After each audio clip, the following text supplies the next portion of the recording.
চিংড়ি বাটা দিয়ে মুরগির ঐতিহাসিক পদ গোয়ালন্দ স্টিমার চিকেন অবিভক্ত বাংলার প্রায় এক বিলুপ্তপ্রায় রেসিপি। স্বাধীনতার প্রাক্কালে কলকাতা থেকে নারায়ণগঞ্জ হয়ে ঢাকা যাবার জন্য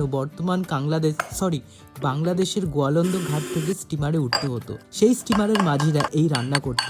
নদী থেকে পাওয়া বা শুকনো চিংড়ি মাছ বেটে মাংসে দিয়ে রান্না করত। প্রথমে পেঁয়াজ কুচি করে নিয়ে রসুন, কাঁচা লঙ্কা, শুকনো লঙ্কা, আদা ব্লেন্ড করে কাশ্মীরি লঙ্কার গুঁড়ো, হলুদ, গোলমরিচ, নুন আর সরিষার তেল দিয়ে চিকেনটাকে ম্যারিনেট করে 1 ঘন্টা মতন রেখে দিলাম। ততক্ষণে খানিকটা চিংড়ি মাছ বেটে নিলাম। 1 ঘন্টা পর ম্যারিনেশনের মধ্যে চিংড়ি মাছ আর একটু লেবুর রস দিয়ে মাখিয়ে আরো 1/2 ঘন্টা ম্যারিনেট করে রেখে দিলাম। এবার কড়াইতে তেল গরম করে তাতে দারচিনি, এলাচ, লবঙ্গ ফোড়ন দিয়ে ম্যারিনেট করা চিকেন দিয়ে লো টু মিডিয়াম ফ্লেমে ঢেকে মোটামুটি ওই মিনিট 15-20 মতন রান্না করলেই একদম তেল ছেড়ে দেবে। দিয়ে দিলাম 1 কাপ গরম জল। ফুটে গেলে গরম মশলা দিয়ে নামিয়ে নিলাম। মানে একদম ফাটাফাটি পুরো জমে যাবে। এবার যদি লাইক, শেয়ার, ফলো না করো তাহলে একদম ওই দেশে পাঠিয়ে দেবো বলে দিলাম।